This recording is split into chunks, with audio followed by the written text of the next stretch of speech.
தமிழகத்தில் gas cylinder ரூபாய் 400 மிக முக்கியமான ஒரு அறிவிப்பு ஒன்றை பார்க்க போகிறோம் நண்பர்களே.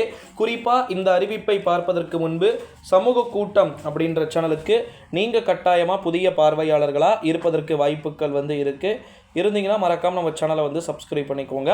குறிப்பாக கேஸ் சிலிண்டர் பார்த்திங்கன்னா ரூபாய் 400 அப்படின்னு சொல்லிட்டு ஒரு அதிகாரப்பூர்வ அறிவிப்பு ஒன்று வெளியாகி இருக்கிறது.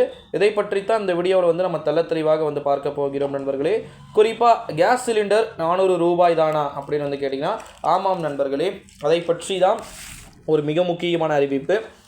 எலெக்ஷன் வந்ததோ இல்லையோ தெரியல, 1200 ரூபாய் இருந்த அந்த தேர்தல் அப்படின்றது காரணமாக ஒரு சூழ்நிலையிலே வரலாறு காணாத அளவிற்கு கேஸ் சிலிண்டருடைய தாக்கம் என்பது இருந்ததை நம்மால் பார்க்க முடிகிறது.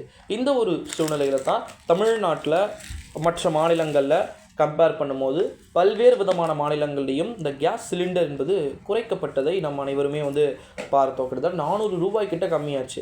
பட் இது அப்படியே தொடர்ந்து கம்மியாச்சு. இப்போ இன்னும் அடுத்த ஒரு 5 வருஷமோ இல்லை 2 வருஷமோ கம்மியாச்சோ எவ்வளோ சேவ் ஆகும்? வாய்ப்பு இல்லை. ஜூன் 4ஆம் தேதி ரிசல்ட் காலையில் 11 மணிக்கெல்லாம் பார்த்திங்கன்னா யார் பிரதமர் என்பதை தெரிந்த பிறகு மறுநாளோ அல்லது அன்றைக்கி நைட்டு மறுபடியும் சிலிண்டருடைய விலை 1200 உச்சத்தை தொடுவதற்கு வாய்ப்புகள் இருக்குது. எல்லா விலைகளும் பார்த்திங்கன்னா தரிகெட்டு உயர்வதற்கு வாய்ப்புகள் இருக்குது.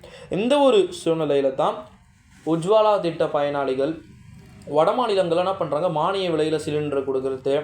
இங்கே நம்ம தான் பார்த்திங்கன்னா இந்த சிவப்பு நிற சிலிண்டர் இருக்குது பார்த்திங்களா, ஸோ அதை யூஸ் பண்ணிகிட்ருக்கோம். வட மாநிலங்கள்லாம் இப்போ கூட இன்னுமே கூட சிலிண்டர் வாங்காமல் ரொம்பவே முன்னேற முடியாத ஒரு சூழ்நிலையில தான் அவர்கள் அனைவருக்குமே பார்த்திங்கன்னா 400 ரூபாய்க்கு குறைந்த விலையில் சிலிண்டர்கள் அப்படின்றது கிடைக்கக்கூடும் அப்படின்னு சொல்லியிருக்கிறாங்க. ஒரு சூழ்நிலையில் தான் கேஸ் சிலிண்டர் பற்றி ஒரு மிக முக்கியமான அறிவிப்புகள் வெளியாகியிருக்கு அப்படின்னே சொல்லலாம். அந்த அறிவிப்புகளை பற்றி தான் நம்ம சொல்லியிருக்கோம். எடை குறைந்த விலையில் வட மாநிலங்களில் பார்த்திங்கன்னா சிலிண்டர் டிஸ்ட்ரிபியூட் அப்படின்றது நடக்க போதா எலெக்ஷனுக்கு அப்புறம். இப்பயும் அவங்க அப்படி தான் பண்ணிகிட்ருக்குறாங்க. அதாவது நார்த் இந்தியா ஃபுல்லாகவே அப்படி தான் பண்ணிகிட்ருக்காங்க. நீங்கள் என்ன தான் நார்த் இந்தியா நிறைய டெவலப் ஆகுது அப்படின்னு சொன்னாலும் கூட அங்கே நம்ம தமிழ்நாடு, ஆந்திர பிரதேசம், தெலுங்கானாவே எவ்வளோ மேல், அங்கெல்லாம் இன்னமும் குடிசையில் தான் இருக்கிறாங்க.